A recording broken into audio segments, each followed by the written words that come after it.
Hey guys, welcome back to my channel, and in today's video I want to talk to you about how to get better at reading sheet music for the guitar. So at this point it's an old joke of how do you get a guitar player to stop playing? Simple, you put some sheet music in front of them. But if you do some of the things in this video, hopefully you don't have to do that and you can keep on playing and you can prove them wrong. So this video is going to be for people that can already somewhat read music on the guitar. Now by somewhat I mean even if you only know 5 notes and only know quarter notes and half notes, you're off to a good start. So the first tip I have for you is to go slow and only read things that are a tad above your current comfort level. So if you only know quarter notes and half notes and whole notes and maybe 5 letter names, don't go reading songs that have, I don't know, 16th notes and 8th notes, syncopation, all this other crazy stuff. You're not going to be able to play it, it's not going to do you any good, and honestly all it's going to do is probably leave you feeling pretty frustrated not wanting to continue. Instead what I would suggest would be reading pieces that use mostly notes that you're comfortable with maybe 1 or 2 new notes or rhythms that you want to get better at. This way the notes that you're comfortable with can start to become the notes that you're pretty confident with, and that way the notes that are the new notes can start to become the ones that you're comfortable with. And then as you go on, you can add in 1 or 2 more notes until you start to have a whole collection of notes that you know, and you're reading at a much higher level. Tip number 2 kind of goes hand in hand with this, and that would be using things like scales, studies, and basic reading material to help you get better. These things are actually meant to help you progressively go from one thing to the next, kind of exactly what I was just talking about. And what you want to do is use them to the best of your advantage. Now yeah, these things probably won't be the greatest song that you ever played, but that's not really their point. Their point is to help you get better at reading some of these things that you want to be familiar with by the time you get to the songs that you actually do want to play. One of the great things that I find that many exercise books do is to take notes and rhythms that you already know and put them in different orders, in different patterns. That way when you see those patterns and pieces, you're already familiar with them from the exercises. Tip number 3 honestly deserves its own video, but I'm going to include it in here anyway, and maybe I'll go into more depth at another point. But that would be not going back and fixing your mistakes. Now this one's going to be so important because it's something that so many people do. And the reason why they do it is because they want to fix a note that they played. Maybe it didn't sound the greatest, maybe they played the wrong one, but either way they want to go back and try to fix it. Now why this isn't good to do though is because if you do that, technically you're making 2 mistakes.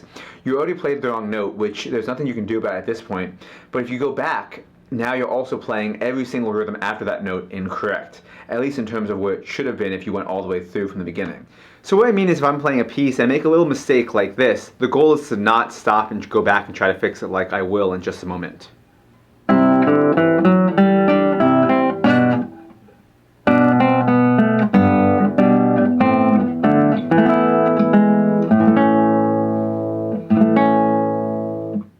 Instead what I want to do is something more like this, where I'll make the same kind of mistake, but either way I'm going to keep on going.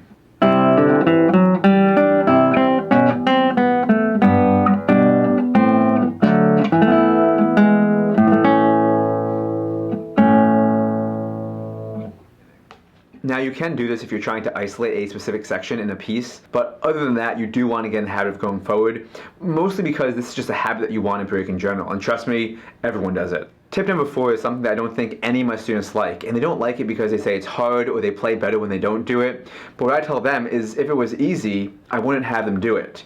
And most things that help you get better at something aren't going to be easy to do, or else everyone would do everything. So what this would be saying the note names and saying the counts out loud as you go. This is something as guitar players we're very lucky to be able to do because we only use our hands to play. So for example, when you're playing, you want to say the note names as you go. And if you use solfege, that's totally fine as well. And then the same would go for the rhythms. So E, E, F, G, G, F, E, D, C, C, D, E, E, D, D, E, E, F, G, G, F, E, D, C, C, D, E, D, C, C. And if I were to do it with counting, it would look and sound something like this.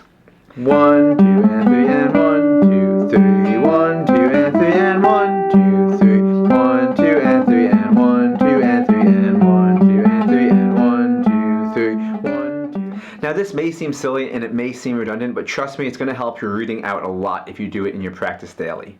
Now tip number 5 is probably for the more advanced guitar player, but that would be reading things in different positions. So the one downside of many non-classical guitar method books is that they keep things mostly in the first position.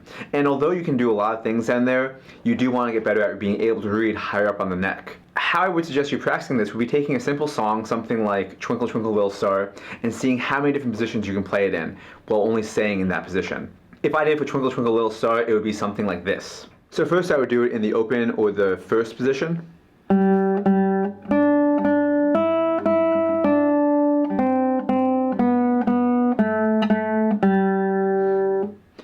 Then I would try to see if I could do it in the third position.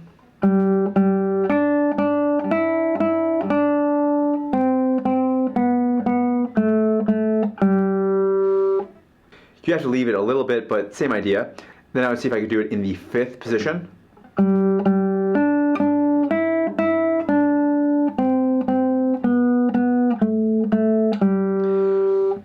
Again, I had to step out a little bit, but not too much. Then I would go up to the seventh position.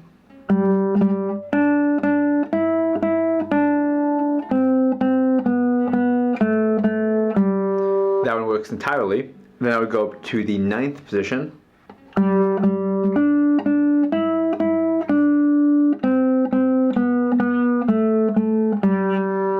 That one also works pretty well. And then I could finally go up to the 12th position to end off.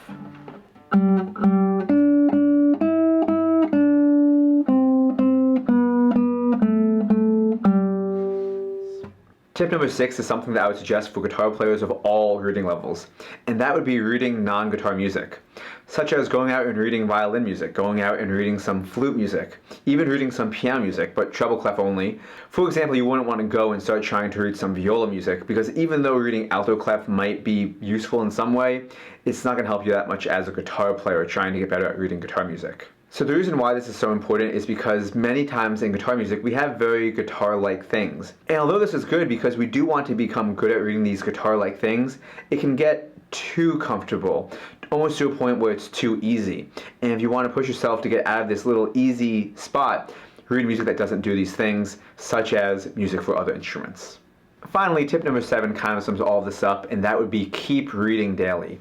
Whether it's a short piece or a study or even the first line of a new piece, keep it going. If you do all the things that I mentioned earlier in the video and you keep it part of your daily practice, you will notice some improvements in your reading. I guarantee it. Reading for the guitar isn't easy. I personally think it's one of the hardest instruments to start reading music for. But if you put your hard work into it, you will get better at it. Thank you so much guys for watching. If you found this video helpful, go ahead and leave it a like and leave a comment or a question down below. I'd love to see some of your thoughts. If you'd like to see more videos like this, go ahead and hit the subscribe button down below and ring the bell. And until next time, pluck on.